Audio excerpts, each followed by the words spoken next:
সালাম নেবেন, আপনাদের প্রতি আমার সালাম রইল। এবার আমার পালার কথা আমি বলছি।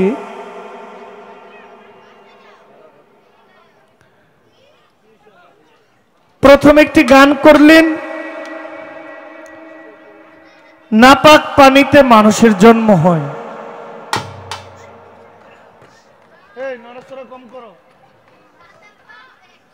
ইহা শরীয়তে কয়। আচ্ছা, নাপাক পানিতে যদি মানুষের জন্ম হয়, এটা শরীয়তের কোন বিধানে বলে, এটা আমার আসলে বোধগম্য না। থেকে গানটা লিখেছেন একজন মহাজন, তিনি জ্ঞানের প্রদীপ রজ্জব দেওয়ান। আচ্ছা, বাবার মস্তকে থাকে বীজ, বাবা এবং মায়ে যখন একত্রিত হয় তখন কিছু একটা বাবা হারায়, সেটা মা পায়, ঠিক না? ঠিক ঠিক, এটা ভালোই বুঝেন।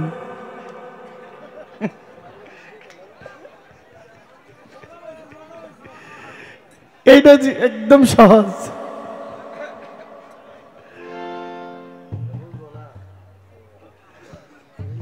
যদি মানুষের জন্ম নাপাক থেকে হয়, আমি আবারও বলছি, আমি জহির পাগলা হয়ে নয়, আমি আপনাদের মতো একজন শ্রোতা হয়ে বলছি, তাহলে নাপাকটা আমার বাবায় মাথায় নিয়ে ঘুরে, ঠিক না? তাহলে আমার বাবা নাপাক, তো বাবাকে বাবা কোথায় পাইলো? বাবাই পাইলো বাবার বাবার কাছ থেকে পিতৃধন। তাহলে আমার দাদাই নাপাক। তো দাদাই পাইলো কার কাছ থেকে? দাদার বাবার কাছ থেকে, আমার বড় বাবার কাছ থেকে পিতৃধন। তাহলে আমার বড় বাবাই নাপাক, তাহলে আমার বংশ 14 গোষ্ঠী নাপাক, নাপাকের গোষ্ঠী নাপাক। তো মাকে দিয়েছেন, তো মাও তো ওই জায়গায় আর পাক রইল কই? নিজের পেটে 6 মণ গু, উপরে রে কই থুথু।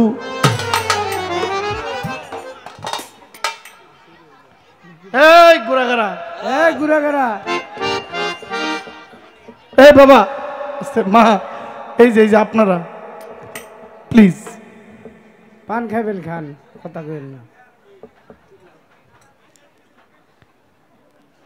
শরীয়তের কোন জায়গায় খালি নাপাক কইছে? আপনি আমাকে একটু এই দলিলটা একটু দিবেন। প্রশ্নটা আপনি আমাকে করেছেন, এই প্রশ্নটা আমি আপনাকে রিপিট করলাম। তারপরে পাক পানিতে অজু হয় শুনি, ইহা বলেছেন জ্ঞানী। নদীর পানি অপবিত্র, এটাও নাকি জ্ঞানী বলছেন। তাহলে নদীর পানি তো সারা গোষ্ঠী মিললেই খায়, চা বানাইয়া। এখানে কে না আছে যে নদীর পানির চা খায় না? টিউবওয়েলের পানির চা সুন্দর হয় না, ভালো হয় না, কালার ভালো হয় না। এই জন্য খালের পানি, বিলের পানি, ওই নদীর পানি দিয়ে আমাদেরকে চা বানায়া। আচ্ছা, যেটা খাইয়া সারা বছর এই নাপাক পেট, আর পাক হওয়ার সুযোগ কি? আমি বুঝে পাই না আল্লাহর সৃষ্টি জগতে নাপাক কোনটা? কোনো কিছুই নাপাক। কিন্তু শরীয়তের শর্ত হলো, আমার স্ত্রীর সাথে আমি যখন সাক্ষাৎ করব, এরপরে ফরজ গোসলটা আমার জন্য বাধ্যতামূলক হয়। এর মানে সহবাসটা কি নাপাক? সহবাসটা যদি নাপাক হয়, আমার সন্তানটা তো নাপাক হইতেছে। এই জন্য বিধান, শরীয়তের বিধান, সংবিধানটা সুন্দর করার জন্য বলছে তুমি সহবাসের পরে ফরজ গোসলটা করো। এর মানে মিলনটা নাপাক না। আচ্ছা, পাক পানিতে অজু হয় শুনি, তাহলে নদীর পানি অপবিত্র বলেছেন জ্ঞানী। এখন কোন পানিতে পবিত্র হবেন? আপনি যদি নামাজি পড়েন আপা, তাহলে আপনার পানি না পাইলেও আপনার অজু করার তো সিস্টেম আরো আছে। আছে আছে। ঠিক আছে, আপনি এমন এক মরুভূমির চরের মধ্যে গেছেন, ওখানে পানি নাই, কিছুই নাই, তাহলে আপনার নামাজের সময় বয়ে যায়, আপনি নামাজ পড়বেন না? এখন আপনার সারা গায়ে ময়লা, আপনি ময়লা নিয়েও যদি আপনি নামাজে দাঁড়ান, বলে ভাই এখানে কিছু নিয়ম তো, এই বাবা এই কোনাটার মধ্যে কথা হইতেছে বেশি,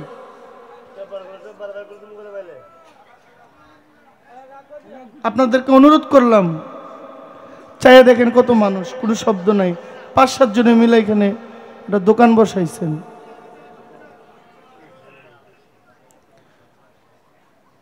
আমাদের ইসলাম শরীয়তে বলে পানি পান না, আপনি তায়াম্মুম করেন, বালু দ্বারা মাটি দ্বারা তায়াম্মুম করেন, তারপর আপনি নামাজ কাজা করেন না। তায়াম্মুমের সিস্টেমটা আপনারা জানেন তো? জানেন না? তাহলে পানি দিয়ে ধুইলে না ময়লা যায়, তাহলে তায়াম্মুম করে ও নামাজ পড়ার কথা তো শরীয়ত আপনাকে শিখাইছে। কিন্তু আপনি আমি ফাঁকিবাজ, এই জন্য সব থাকার পরেও নামাজ পড়ি না। এটা হইলো 1 নাম্বার কথা, একেবারে খাঁটি কথা।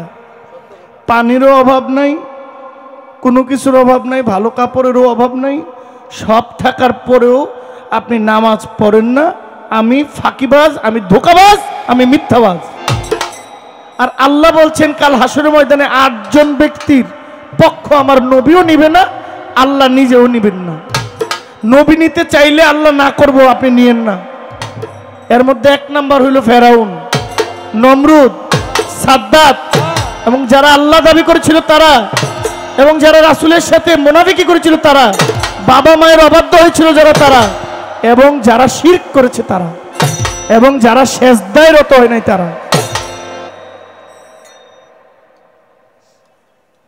কথাগুলো বলতেও আমার কষ্ট হয়, কারণ আমি ওই পাপের পাপিষ্ঠ, আমি নিজেও ওই পাপের পাপিষ্ঠ।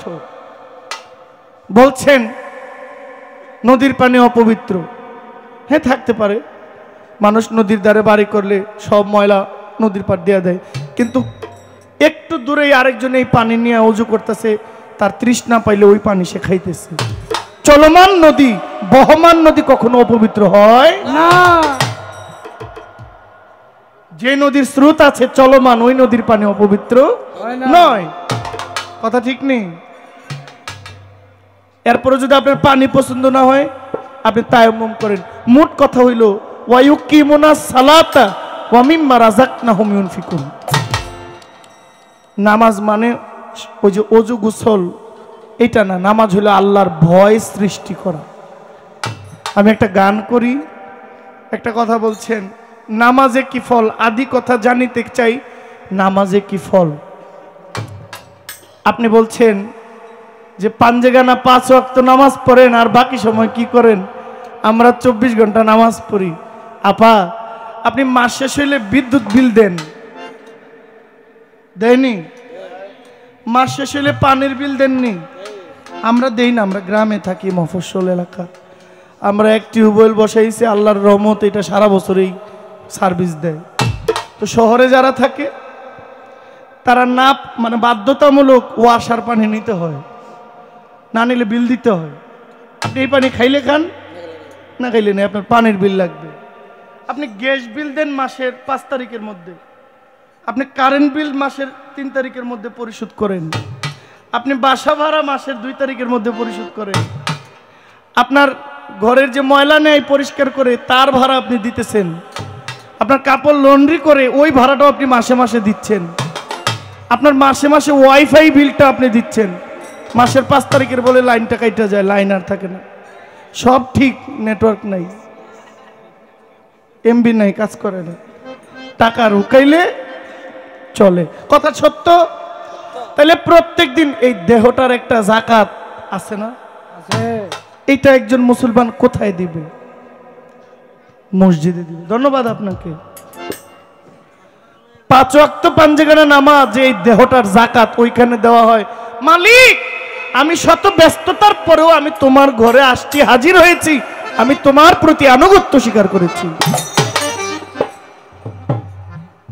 ঠিক আছে, আপনি 5 ওয়াক্ত 24 ঘন্টা পড়েন না, 5 ওয়াক্তই পড়েন না, 24 ঘন্টা যে পড়েন, কেমনে বিশ্বাস করবো? কেউ আপনি 5 ওয়াক্ত যান না, আপনি সব বিল দিতে রাজি, খালি ফজরের সময়, এরপর আবার আসতে 6-7 ঘন্টা পরে একবার, আবার 4 ঘন্টা পরে একবার, আধা ঘন্টা বা 1 ঘন্টা পরে একবার, 1.5 ঘন্টা 2 ঘন্টা পরে একবার, 5 বার। এই জন্য আমি আগে মসজিদে গেলে এই গজলগুলো গাইতাম, এখন তো দুষ্ট হয়ে গেছি। সবার জানা আছে, নামাজকে বলো না কাজ আছে, বরং কাজকে বলো আমার নামাজ আছে।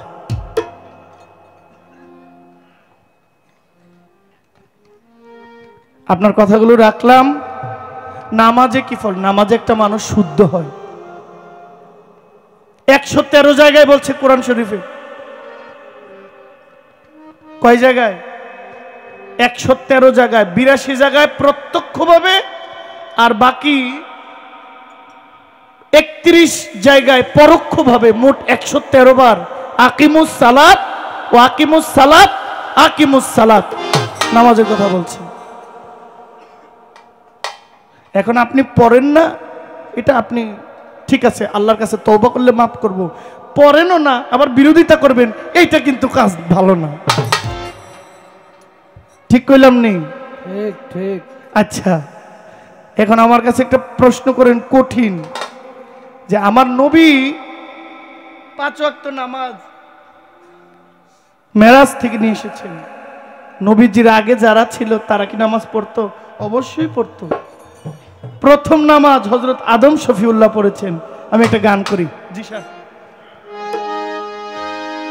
ও নবী বিশ্বের লাগিয়া এনেছেন চাহিয়া শান্তি সুধা ইসলাম, নবী বিশ্বের লাগিয়া এনেছেন চাহিয়া শান্তি সুধা ইসলাম।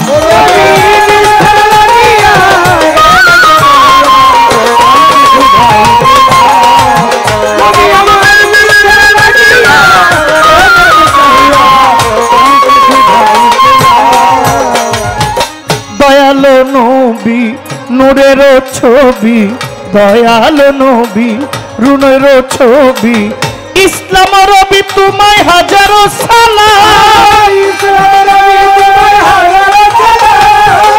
ইসলাম রবি তোমায় হাজারো সালাম, পাঠ করো এক রাকাত পিল হেরা, পাঠ করো এক রাকাত পিল হেরা, অন্তর ছাড়া প্রভু এক কালাম, নবী বিশ্বের লাগিয়া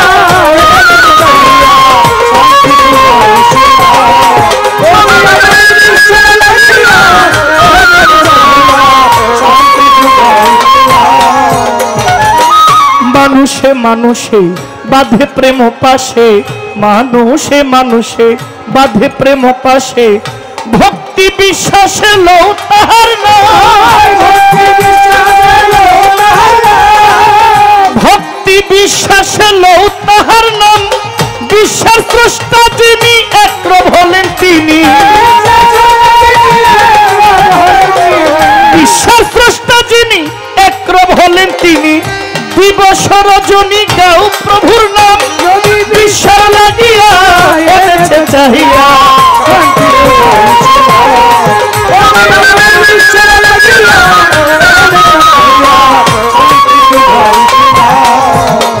আমার নবীজির তুলনা কারো সাথে মিলে না, দয়াল নবীর তুলনা কারো সাথে মিলে না, নামের সাথে রাব্বানা মিলাইয়াছে না, যার নামের সাথে সেই রাব্বানা মিলাইয়াছে নাম, খালেকের মনে কয় দয়াল নবী মুস্তাফা, দেওয়ান খালেকের মনে চাই দয়াল নবী মুস্তাফায়, সেবিত তোমায় হইয়া গোলাম নবী বিশ্বের লাগিয়া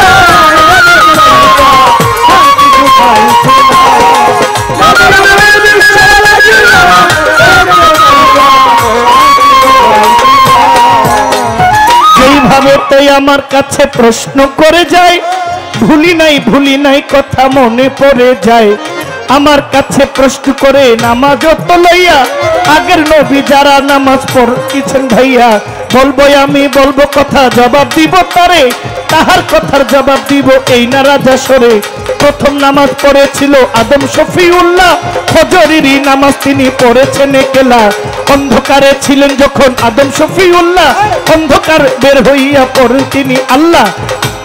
ছোট কবি এমনি স্পিডে বললে আমারও বলায় ভুল হইতে পারে, আপনাদেরও বুঝতে ভুল হইতে পারে, কথাটা খুব সেন্সিটিভ। আগের দিন নাই একটা কয়ে গেলাম গা, এটা হইলে হইল না হইলে নাই। আমি এখানে ৮-১০ হাজার মানুষের সামনে কথা বলছি না, পুরো পৃথিবীর সামনে কথা বলছি। এই দেখছেন পুরা পৃথিবী আমার দিক। হযরত আদম যখন বেহেশতে ছিলেন ওখানে কোনো অন্ধকার নাই।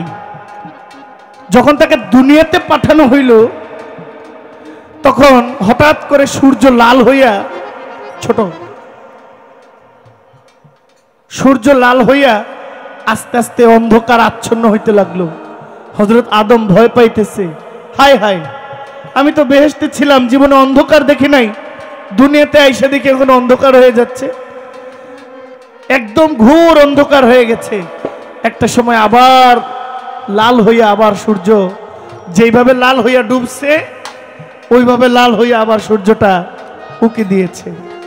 হযরত জিব্রাইল আলাইহিস সালাম হযরত আদম নবীর কাছে আসলেন, হে আদম আপনি শুকরিয়া স্বরূপ আল্লাহর কাছে 2 রাকাত নামাজ পড়েন, দেখেন আপনার অন্ধকার দূর হয়ে গেছে, আবার আপনি আলোর মুখ দেখেছেন। সুবহানাল্লাহ। হযরত আদম নবী ফজরের নামাজ 2 রাকাত শুকরানা স্বরূপ যে আল্লাহ আমাকে অন্ধকার থেকে আবার আলোর মুখে দেখিয়েছেন। ফজরের নামাজ পড়েছেন আদম, জোহরের নামাজ পড়েছেন হযরত ইব্রাহিম খলিল, যাকে নমরুদ আগুনে দিয়েছিল। ছোট আগুনে দেওয়ার পরে আগুনে তাকে পড়তে পারে নাই, আগুন থেকে উঠে আইসা 2 রাকাত নামাজ পড়েছিল, শুকরিয়া আদায় করেছিল, আল্লাহর দরবারে সেজদা দিয়েছিল। এটা ছিল জোহরের সময়।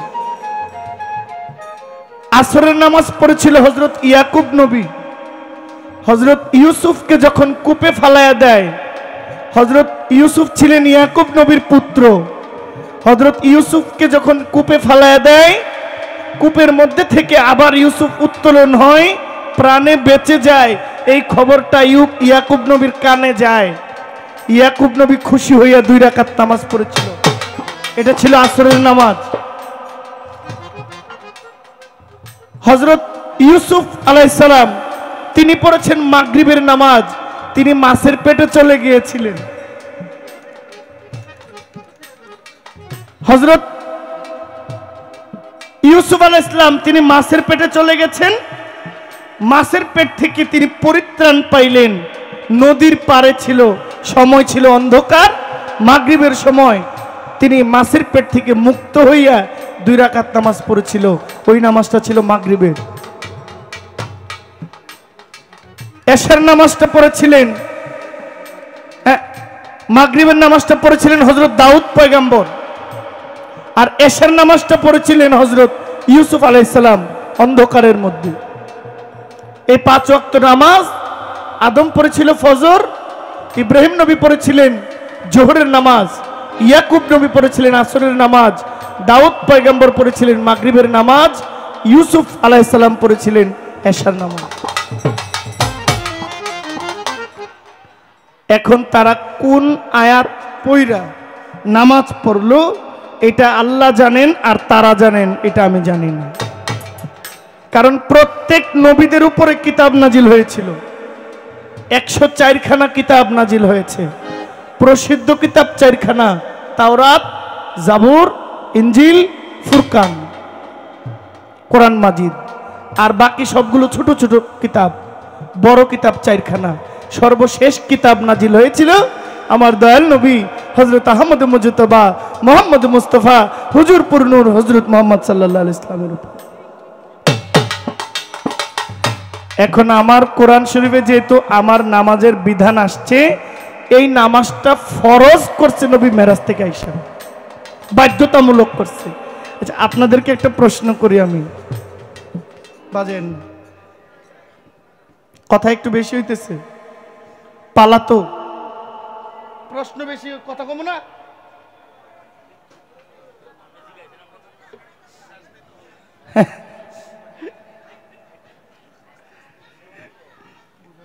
আমাদের কোরআনে নামাজের কথা যে বলছেন, নামাজটা যে ফরজ, এটা দুনিয়ার কেউ বানাইছে? না। কে বানাইছে দায়িত্বটা? আল্লাহ। আল্লাহ দায়িত্বটা দিয়েছেন কাকে? দয়াল নবীকে। আচ্ছা, দয়াল নবী যে পাঞ্জেগানা পাঁচ ওয়াক্ত নামাজ মেরাজ থেকে উম্মতের জন্য নিয়ে আসছেন, এখন আমরা এটার পক্ষে আছি না বিপক্ষে আছি? পক্ষে পক্ষে। তাইলে আপনি যত মারফত করেন, এই পাঞ্জেগানা বাদ দেওয়ার সুযোগ আপনার নাই। আপনি পাঞ্জেগানা বাদ দিলে নবী বাদ দিয়ে দিছেন। যে নবী মেরাজ থেকে নিয়ে আসছে উম্মতের জন্য, তাহলে এইটা বাদ দিলে নবী বাদ দেওয়া হয় না? 30টা রোজা বাদ দিলে নবী বাদ দেওয়া হয় না? যাকাতের কথা পরে বলি, হজ যাকাত তৌফিক থাকলে করবেন, তৌফিক থাকলে দিবেন, না দিলে আমার এটা সমস্যা নেই, কিন্তু দিতে হয়, এটা আদায় করতে হয়, কাফারা দিতে হয়, শরীয়ত তাই বলে। আপনার এই প্রশ্নগুলোর জবাব দিলাম। আমি যে জবাবটা দিয়েছি এর প্রমাণ হযরত গাউসুল আজম বড় পীর আব্দুল কাদের জিলানী রহমতুল্লাহ আলাইহির একটা কিতাব গ্রন্থ গুনিয়াতুত তালিবিন থেকে আপনার জবাবগুলো দিলাম। বড় পীরের নিজের লেখা বই, বইটার নাম গুনিয়াতুত তালিবিন, এই বইয়ের প্রশ্ন। আমার উত্তর হয়ে গেল। এইবার আমার প্রশ্ন এলো মারফতের ফকিরেরও দ্বারে। কই আমরা গরিব, আমরা হজ করবার পারি না, আমাদের কিছু নাই। এখনের দিনের পীর সাহেবগুলো দেখলে মনে হয় গরিব, প্রাডো দিয়ে চলে, ল্যান্ড ক্রুজার দিয়ে চলে, যে চেয়ারটাতে বসায় সুবহানাল্লাহ। আবার খানা পিনা দেখলে তো মাথা নষ্ট, বেহুশ। তো আপনি এই পীর সাহেবদেরকে কেমনে গরিব কোন?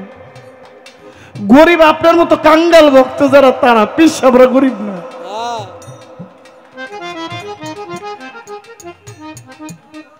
হায় হায়, আমার কথা জানি আবার কার উপরে পড়ে প্রজ্ঞা।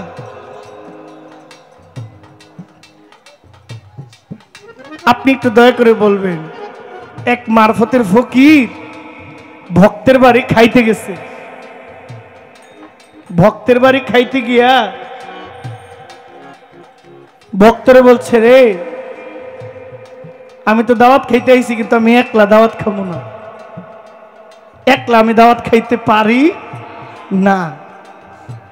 তখন ওই বাড়িওয়ালা কয়েকজন মেহমান ডাইকে আনছিল। এই মেহমানগুলো পৃথিবী থেকে অনেক আগেই মারা গেছে, মরাগুলারে ধৈরাই না ওই পীরের সাথে দাওয়াত খাওয়াইছে। আমার প্রশ্ন, এই ফকিরটা কে, পীর সাহেবটা কে, কার বাড়িতে দাওয়াত খেতে গেছে? যারা পূর্বে মারা গিয়েছিল তাদেরকে কিভাবে জীবিত করে আইনা এই ওনার সাথে দাওয়াত খাওয়াইছে? এটা আপনার কাছে আমার একটা প্রশ্ন।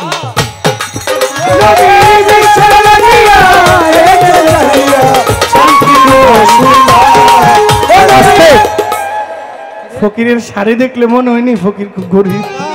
খুদাই মিশা কথা কয়। আমার কই শরীয়ত করে ইমান ঠিক করেন, আমার ইমানটা খুব পাক্কা। আপনি যে মিশা কথা কইতেছেন, এটা আপনার বেশভূষা না দেখলেই বোঝা যায়।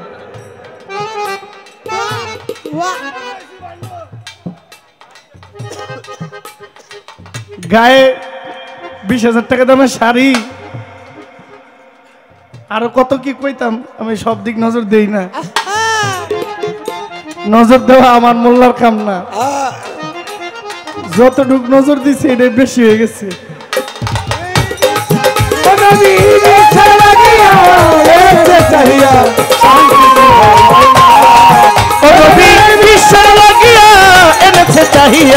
শান্তি সুধা ইসলাম, নবী বিশ্বর লাগিয়া এনেছে চাহিয়া শান্তি সুধা ইসলাম।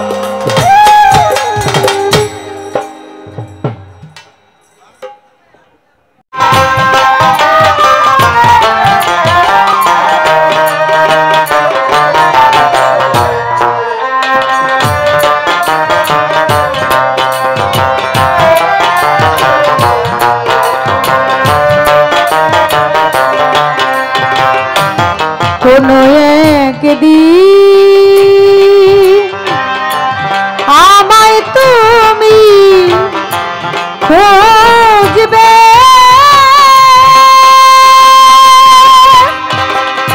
সেই দিন গো প্রিয়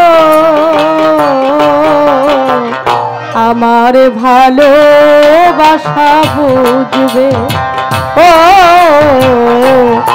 আমার ভালোবাসা বুঝবে, ও আমার ভালোবাসা বুঝবে, ও আমার ভালোবাসা বুঝবে। এখন তোমার আমাকে নেই কোনো প্রয়োজন, চারিদিকে ঘিরে আছে তোমার কত শত প্রিয়জন। এখন তোমার আমাকে নেই কোনো প্রয়োজন, চারিদিকে ঘিরে আছে তোমার কত শত প্রিয়জন। ফেলে সেদিন যাবে কাটা হয়ে প্রাণে বিঁধবে, ও আমার ভালোবাসা বুঝবে, ও আমার ভালোবাসা বুঝবে, ও আমার ভালোবাসা বুঝবে। তোমার প্রিয়জন থাকবে না যখন পাশে, যৌবন যদি গো চলে যায় কোনদিন, সে কি আর ফিরে আসে। মরণের পরপারে যদি গো কখনো দেখা হয়,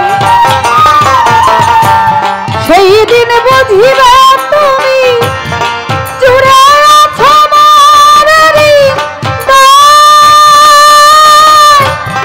আখি জল তবু চোখে ঝরো ঝরো অবিরাম ঝরবে, ও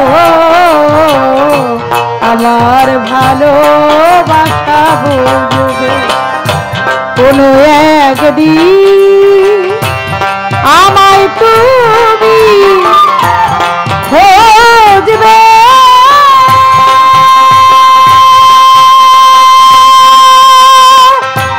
সেদিন গো প্রিয় আমার ভালোবাসা বুঝবে, ও আমার ভালোবাসা বুঝবে, ও আমার ভালোবাসা বুঝবে। পর জাবের বাড়িতে গেছে, বাড়িতে গিয়ে তার স্ত্রীর সাথে আলাপ আলোচনা করতেছে, কালকে দুপুরে নবী আমার বাড়িতে আসবে, কিছু খাওয়াবো, আমার বাড়িতে একটা বরকি আছে, এই বকরিটা জবাই করব, জবাই করে আমার নবীকে খাওয়ানোর মতো একটা ব্যবস্থা করব। পরের দিন যখন সকাল গেল হইয়া, ওই জাবেরের বকরিটাকে হাত পাও বান্ধিয়া জাবের যখন জবাই করে, তার দুইটা ছেলে ইব্রাহিম আর মোহাম্মদ দেখে চাইয়া চাইয়া কিভাবে জবাই করে জাবের শুনবেন বসিয়া। জাবের যে ওই ছাগলটাকে জবাই করতেছে হাত পা বেঁধে, এটা তার দুই ছেলে ইব্রাহিম আর মোহাম্মদ, ছোট ছোট দুইটা বাচ্চা, দুই ছেলে এটা দেখতেছে। যখন জবাই করা শেষ, তারা তাদের কাজে ব্যস্ত, স্বামী স্ত্রী। এদিকে দুই ভাই, এক ভাই আরেক ভাইকে বলতেছে, ভাই চলো আমরাও জবাই জবাই খেলি। বড় ভাই ছোট ভাইকে, দুইজনেই তো ছোট বাচ্চা, বড় ভাই ছোট ভাইকে হাত পা বেঁধে ওই ছুরিটা ছিল পাশেই, ওই ছুরিটা দিয়া যখন গলার মধ্যে পুষ দিলেন, পুষ দেওয়ার সাথে সাথে রক্ত বের হয়ে ছোট ভাইটা মারা গেল। এখন বাচ্চা মানুষ রক্ত দেখা, আর সে যখন দেখে তার ভাই আর কোনো কথা বলে না, কেমন জানি হয়ে গেছে, মারা গেছে, তার তো মাথা নষ্ট হয়ে গেছে। হাই হাই, আমি করলাম কি, আমি তো জানি না জবাই জবাই খেললে যে আমার ভাই মারা যাবে। তখন যখন একটু ভয় পাইছে, ভয় পাওয়ার পরে দেখে জাবের আসতেছে, জাবেরকে দেখা ওই বড় ছেলেটা ইব্রাহিম দিছে দৌড়, দৌড়ে তার বাড়ির ছাদের মধ্যে উঠছে, বাড়ির ছাদের মধ্যে উঠা ভয়ে ওইখান থেকে পড়ে মারাই গেছে। নিচে পড়ছে, নিচে একটা পাথর ছিল, পাথরের সাথে আঘাত লেগে, মাথায় আঘাত লেগে বাচ্চাটা মারা গেছে। এখন এই সন্তানও মারা গেছে, ওই সন্তানও মারা গেছে। দুই স্বামী স্ত্রী বসে বসে কাঁদে। একটু পরে আমার নবী আসবে, আমি কি বলবো নবীকে, কিভাবে আমি কি বলতে পারবো, আপ্যায়ন করতে পারবো? তার স্ত্রী বলে, শোনো, তুমি নবীকে দাওয়াত দিয়েছো, আমার সন্তান মারা গেছে, সন্তান, দুই সন্তান হারিয়েছি, নবীকে বুঝতে দেওয়া যাবে না, তুমি তোমার মতো করে আয়োজন করো, নবী যেন বুঝতে কিছু না পারে। দুপুর বেলায় আমার দয়াল নবী হযরত মুহাম্মদ সাল্লাল্লাহু আলাইহি সাল্লাম আসছে। আসার পর তিনি যখন খাবার খাইতে বসছে, আমার নবী জাবেরকে ডাক দিয়ে বলতেছে, জাবের, তোমার দুইটা বাচ্চা আছে না, ওরা কোথায়? ওদেরকে ডেকে আনো, ওরা খাবে। জাবের বলল, দয়াল নবী, ওরা বাহিরে আছে, খেলাধুলা করতেছে, আপনি খান। কিন্তু স্বামী স্ত্রী দুইজনের মুখই দেখে মলিন। আমার নবী তো অন্তর্যামী, সে তো সবকিছুই বুঝে, সবকিছুই জানে।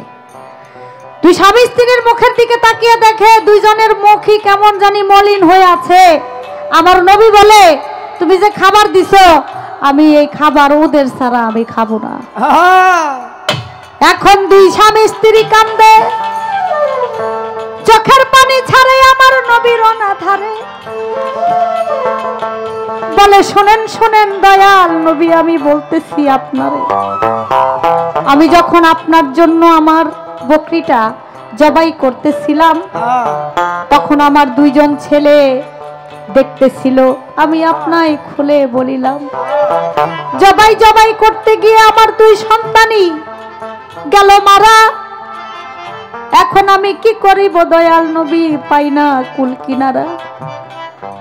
আমার দয়াল নবী বলে, ওরে জাবের, তোমাদের জানাই, তুমি একটু ঘরের পিছনে যাও, তোমার সুধাই। ঘরের পিছনে গিয়া জাবের দেখে তার ওই দুই সন্তান খেলাধুলা করে। ডাক দিয়া আনলো আমার দয়াল নবীর ধারে। আমার দয়াল নবী খাইলো তাদের নিয়া। যেই বকরি খেয়েছিল, সেই বকরির হাড্ডির মধ্যে একটা টোকা বেড়েছিল। যেই বকরি খাইছে, সেই বকরির হাড্ডির মধ্যে টোকা মারছে, সেই হাড্ডি থেকে আবার বকরি হয়ে গেছে, ছাগল হয়ে গেছে। সুবহানাল্লাহ। আমার দয়াল নবী হযরত মুহাম্মদ সাল্লাল্লাহু আলাইহি সাল্লাম, যাকে সৃষ্টি না করলে আল্লাহ কিছুই সৃষ্টি করতেন না, সে করেছেন শরীয়ত, করেছেন তরিকত, করেছেন হাকিকত, করেছেন সে মারিফত। তাই তো জাবেরের দুই পুত্রকে নিয়ে তিনি মারা গেছে, তারপরেও আমার দয়াল নবী তাদেরকে নিয়ে আবার খাবার দাবার একসাথেই শেষ করেছে।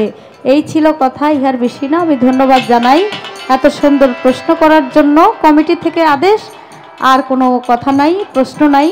এখন আমরা যেভাবে পারি আমরা দুজন শুধু গান শোনাবো।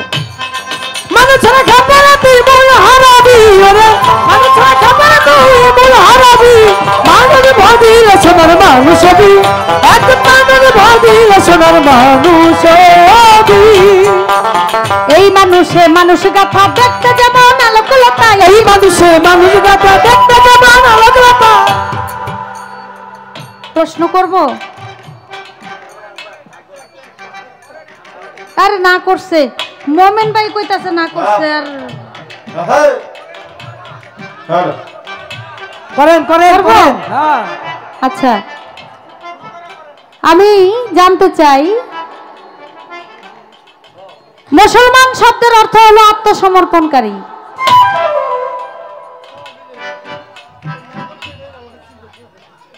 আপনি তো একজন মুসলমান, শরীয়তের আলেম, যেহেতু আপনি মুসলমান, আপনি বলবেন আপনি কার কাছে আত্মসমর্পণ করেছেন। এই একটাই প্রশ্ন, আর বেশি না। সোনার মানুষ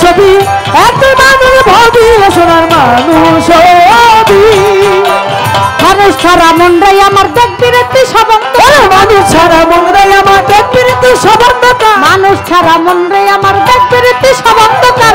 লালন বলে মানুষ সাকার ভজলাই তোরবি, লালন বলে মানুষ সাকার ভজলাই তোরবি, লালন বলে মানুষ সাকার ভজলাই তোরবি।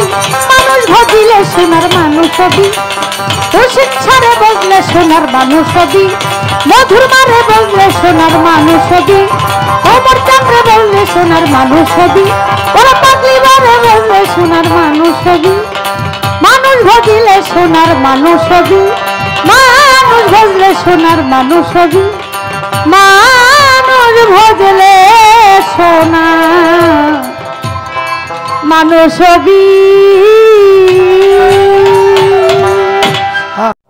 কথাই কথা বলে বুঝনে পেট ভরে লক্ষ্য করেন তাই। কথার শত্রু কথা, গাছের শত্রু লতা, একটি চোরার চকিদার, আলো আর অন্ধকার, চিরতরই শত্রুতা লেগে আছে, যা বলে গেছে ভুলি নাই তাই মনে পড়ে লক্ষ্য করেন ঠাই।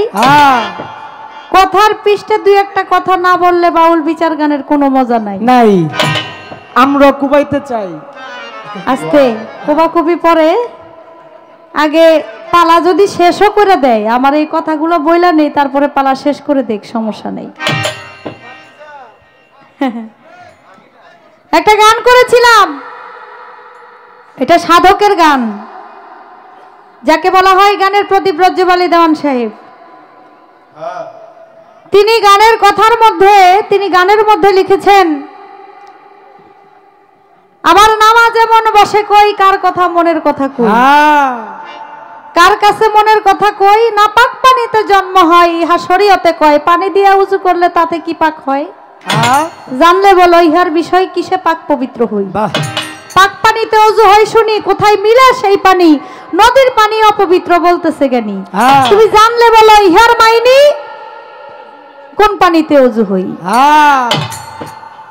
মনের মধ্যে বিষম গন্ডগোল, বাঁধলো বিষম গন্ডগোল, আদি কথা জানিতে চাই, নামাজে কি ফল, রজ্জব কয় মোর জনম বিফল, আসল নামাজ হইল কই। কয় আমি শরীয়তে তো পাই নাই, কোন জায়গায় নাপাক এটা আমি শরীয়তে পাই নাই। তাহলে যিনি গানটা লেখছে কি ভুল লেখছে? আপনি শরীয়তে পান নাই, আমার কয় আমার আপনি বইলা দেন কে, এত ঠেকা কে আপনি, আপনার কথা আমি কমু।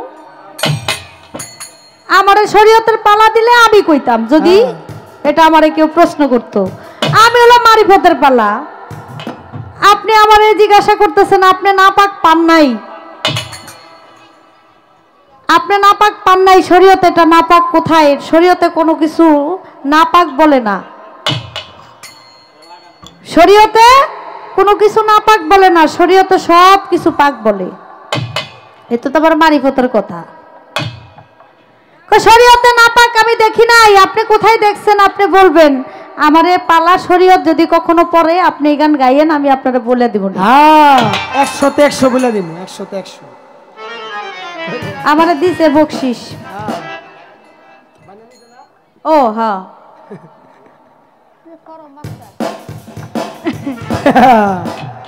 কারণ আমি প্রশ্নের জবাব দেবো, এরা তো বায়না দিয়ে আনছে, কি বায়না ছাড়াইছিনি, তার প্রশ্নের জবাব তো আমি দিব না। যাক, আরেক কথা বলে গেছে, কয় আমি দামি শাড়ি পরাইছি, কয় ওনার কথার সাথে কাজের সাথে মিল নাই। আমি বলছি যে ভক্ত যদি গরিব হয়, আমি গরিব মানুষ, আমি আমার পীরের দরবারে যাই, আমি নিয়ত করে যাই, আমার তো টাকা পয়সা নাই হজ করতে। কয় এখনকার পীর সাহেবরা প্যারাডোলিয়া ঘুরে, তাতে আপনার সমস্যা কি? ওনারা প্যারাডোলিয়া গুরুক, ওনারা যেমন সেটা গুরুক। এই যে গিবত গাওয়া গাই শুরু হয়ে গেছে, শরীয়তের মধ্যে তো গিবতকারীকে আল্লাহ পছন্দ করে না। গিবতকারীকে আল্লাহ পছন্দ করেন না। তাহলে কোন পীর সাহেব প্যারাডোলিয়া ঘুরলো আর হেরিয়াল লয়ে ঘুরলো, এই খবর আপনার লয়ে লাভ আছে? আপনি কি করবেন সেই খবর লন। আপনি দেখি আমার শাড়ির দামও জানেন। কই শাড়ি পরে আইছে, শাড়ির সাথে এই পোশাকের সাথে তো আর কথার সাথে মিলতেছে না। আপনি তো একবারে মনে হয়েছে যে কোন থেকে যেন বিয়া শাদী কইরা তারপর শেরওয়ানি পরে আইছেন।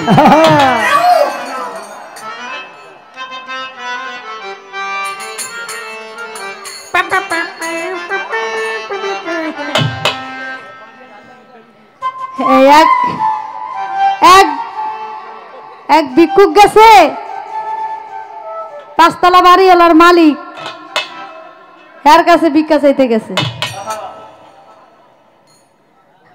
তো বলতেছে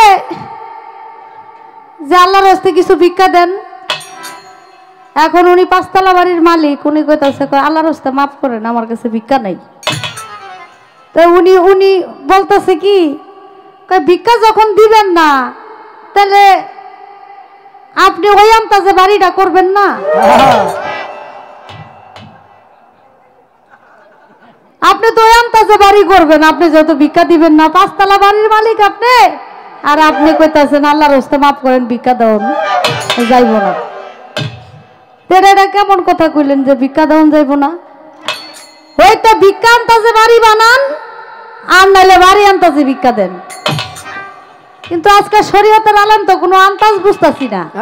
এই যে এক এক সময় এক এক কথা কইতাছে, আপনি হয়তো পালা মোতাবেক আপনি সেইভাবে আমার কাছে কথা জিজ্ঞাসা করেন, বা আমার কাছে দুই একটা কথা আপনি বললেন, আর নাইলে আপনি আপনার মতো করে বললেন। কিন্তু আপনি যে বললেন যে আমি ফকির মানুষ, আজকে পালা হলো শরীয়ত এবং মারিফত। আমি কয় টাকা দামের শাড়ি পরে আইছি এটা তো আপনার জানার দরকার নাই। আমার পালা ফকির, আমি আজকে ফকিরের বেশি ধরছি, আমার পোশাকের দিকে চাই লাভ নাই।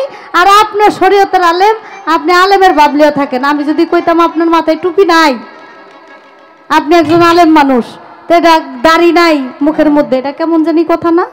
আপনি আপনার শরীয়তের গুণ গাইবেন, আর আমি হলো মারফতের ফকির, আমি ফকিরের গুণ গাবো। এত গিবত গাওয়া গাইর কোনো প্রয়োজন নাই।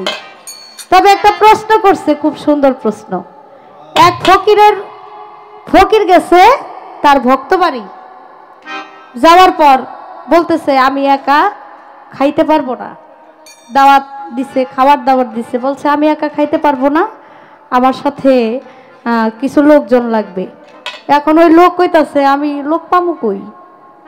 কয় আপনার ঘরের পিছে যান, ঘরের পিছে গিয়া দেখেন যদি কেউ থাকে তাহলে নিয়ে আসেন। ঘরের পিছে গিয়া দেখে যে মারা গেছে, যারা মারা গেছে তারা দাঁড়ায় রয়েছে, তাদেরকে আইনা দাওয়াত খাওয়াইছে। এখন তারা কারা? এটা ঘটনাটা একটু বড়, যদিও আমি সংক্ষেপে বলার চেষ্টা করব, আপনারা ধৈর্য সহকারে শুনবেন।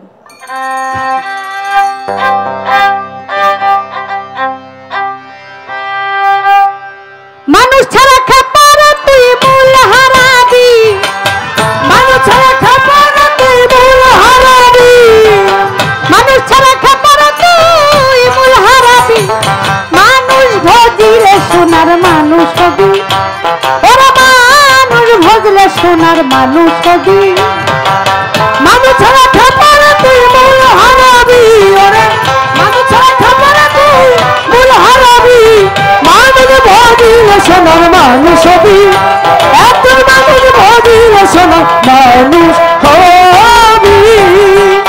আইরে দিদলে মিহিনালে সোনার মানুষ জলে, দিদলে মিহিনালে সোনার মানুষ জলে, দিদলে মিহিনালে সোনার মানুষ জলে, মানুষ গুরু কি পাহলে জানতে পারবি, মানুষ গুরু কি পাহলে জানতে পারবি, মানুষ গুরু কি পাহলে জানতে পারবি, মানুষ ভজিলে সোনার মানুষ হবি, ওরা হোসেন সারে ভজলে সোনার মানুষ হবি, ওরে মানুষ খাবার তুই মূল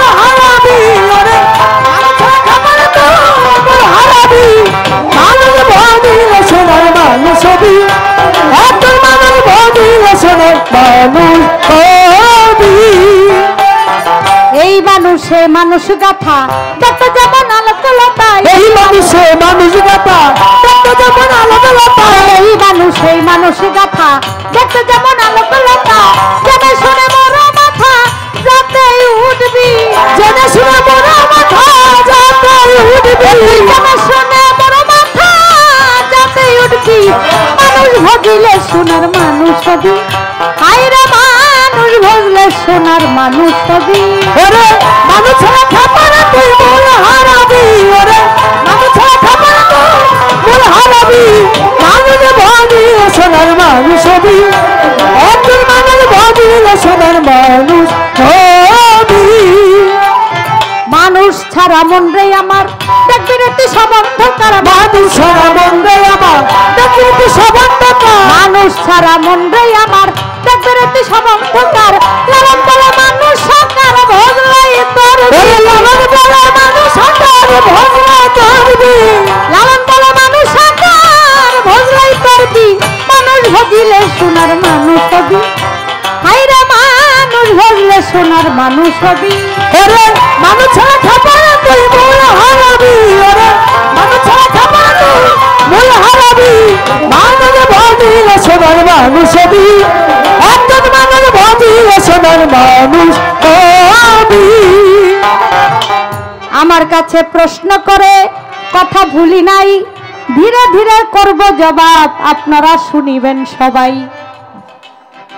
আমি কিন্তু একবারও বলি নাই যে আমি 5 ওয়াক্ত নামাজ মানি না, হ্যাঁ আমি বলছি আপনি আপনার ভাবে পড়েন, আমি আমার ভাবে নামাজ পড়ি, আপনার শরীয়তকে সাথে রেখেই আমি মারিফত করি। শরীয়ত ছাড়া যে মারিফত করে তারে বলে ফাসেক, মারিফত ছাড়া যে শরীয়ত করে তারে বলে মুনাফিক। মুনাফিকের কিন্তু কোনো বন্দিগি নাই। তাহলে আপনার শরীয়তকে সাথে রেখে যদি আমি মারিফত করি, তাহলে আপনার 5 ওয়াক্ত নামাজ, আপনার শরীয়তের যা যা কর্ম আমি সব কিছুই মানি। আমি একবারও বলি নাই আপনার 5 ওয়াক্ত নামাজ বাদ দিয়া তারপর আমি নামাজ পড়ি। নামাজ পড়ি, আপনি যেই নামাজ পড়েন আমি সেই নামাজই পড়ি। আপনি ওয়াক্ত বাইন্দা পড়েন, আমি ওয়াক্তও পড়ি, আবার ওয়াক্ত ছাড়াও পড়ি।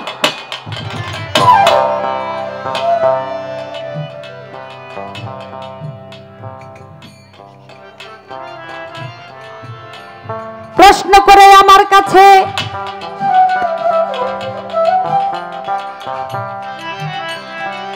একদিন আমার দয়াল নবী কি কাব করে, তার ভক্ত জাবেরের বাড়ি যায়, দাওয়াত খাইতে বলিব সবারে। আমার নবী করিম হযরত মুহাম্মদ সাল্লাল্লাহু আলাইহি সাল্লামের এক ভক্ত ছিল, নাম ছিল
আচ্ছা, আমি গীবত করলাম কই বলেন?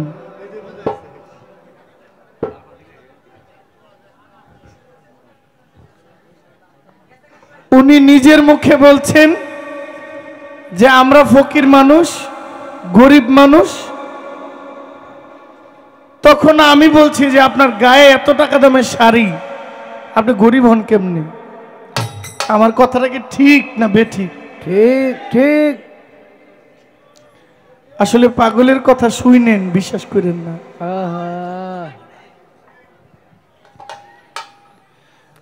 তারপরে কয় আপনি এত কিছু দেখেন কেন? প্রাডো নিয়ে ঘুরে না রেঞ্জ রোভার নিয়ে ঘুরে, এগুলো দেখেন কেন? যাহা সত্য তা দেখলে কইলে সমস্যা। ওই আমার এক ভাই 35 লাখ না কেন 40 লাখ টাকা দিয়ে গাড়ি কিনছে। হ্যাঁ, আমি এত টাকা ইনকাম করেও আমি গাড়ি দিয়ে চড়তে পারি না। শুনেন, সমাজে কিছু সত্য আছে যেই সত্যগুলো বললে গীবত হয় না। সমাজে কিছু সত্য বললে গীবত হয় না। গীবত তখন হয় যখন আপনি কারো পিছনে সমালোচনা করবেন। আমি সামনে করতেছি, পাশে রাখা সামনে বলছি, এটা কখনো গীবত হবে না। আমি যদি এই সত্য কথাগুলো না বলি তা বলবে কে? সামনাসামনি করলে আলোচনা, আর পিছনে করলে সেটা গীবত হয়। আমি পিছনে করছি না। এবার আমার কাছে বুদ্ধি করে একটা প্রশ্ন করলেন, কয় আপনি যে মুসলমান, আপনি আত্মসমর্পণ করছেননি, না করলে তো মুসলমান হয় না। হ্যাঁ, কথা ঠিক, আমি আত্মসমর্পণ করছি আমার মায়ের কাছে।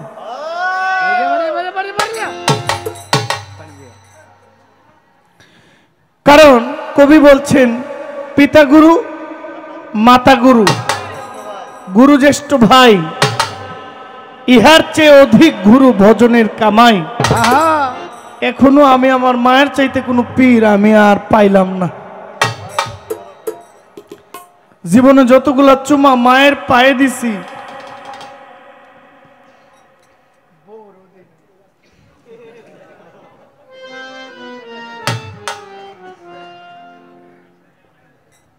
শুনছেন কিচ্ছু? এটাও ঠিক। আমরা পুণ্যালছি, কয় আমরা 5 ওয়াক্ত পড়ি, এর বাইরেও পড়ি। একটা গল্প মনে হয়েছে, এর বাড়ি হইল ঘোড়াশাল। ঘোড়াশাল চিনছেন নি? মীরের বাজার থেকে কয়েক কিলোমিটার পূর্ব দিকে। বিয়ে করছে টঙ্গী কলেজ গেট। শ্বশুরবাড়িতে আইছে, গ্রামের মুরব্বীরা জামাইকে দেখতে আসছে। জামাই অনেক ভালো, জামাইয়ের নাম কামাল হোসেন। এখন জামাইকে জিজ্ঞেস করছে, জামাই আপনি নামাজ কালাম পড়েন? জি বাবা, আমি নামাজ কালাম পড়ি। গ্রামের মুরব্বী চাচারা জ্যাঠারা আসে না মেয়ের জামাই দেখতে, কি কয় আড়াইল্লা না ফিরাইল্লা? বিয়ের 2 দিন পরে যে যায় এটারে কি কন? আড়াইউল্লাহ, আড়াইউল্লাহ, আড়াইউল্লাহ, আড়াইল্লা।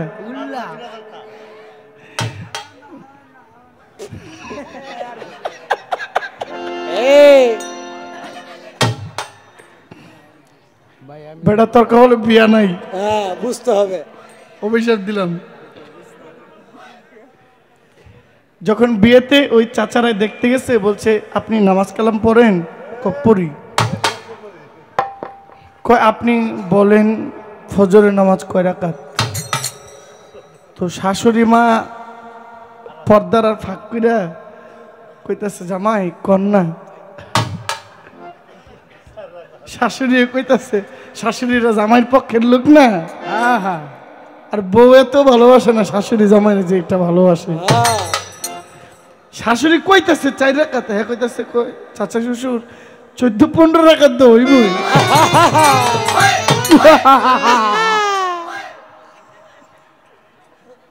মুরব্বীরা কথা শুনে একদম চুপ হইয়া বেড়ে না, আর কথা নাই, খুশি। যাওয়ার পরে শাশুড়ি আইসে কয় গোলামের ফুল। আমি কইতাছি না 4 রাকাত, আঙ্গুল দিয়ে দেয়। কয়েক রায় নাম্মা, আপনার এলাকার মুরব্বী ভালো লোক না, 14-15 রাকাত দিয়ে মানাইতে পারি না, আপনি 4 রাকাত দিয়ে মানাইবেন? জামাই কইতেছে, তো আজকে যে মারফতের পালায় গান গাইতেছে ওনার দশা ওই জামাইয়ের মতো। মানে উনি 5 ওয়াক্ত পরে এর বাইরেও পরে পরে পরে 80 টাকা তো পরে।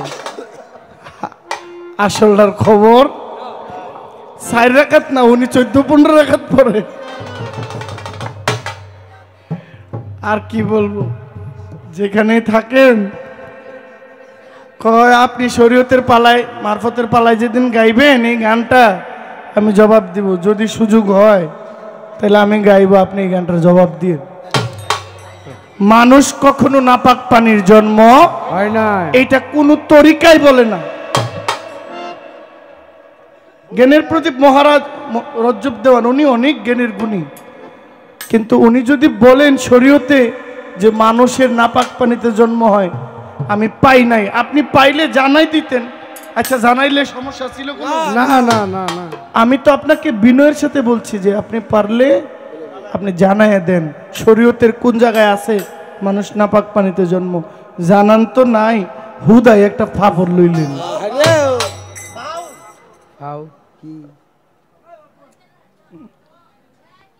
জানাই দিলে তো খুশি হইতাম, শিখতাম। না জানায় টাইম নিলেন, আচ্ছা দিন আমারও আসবে আসবে। ধরেন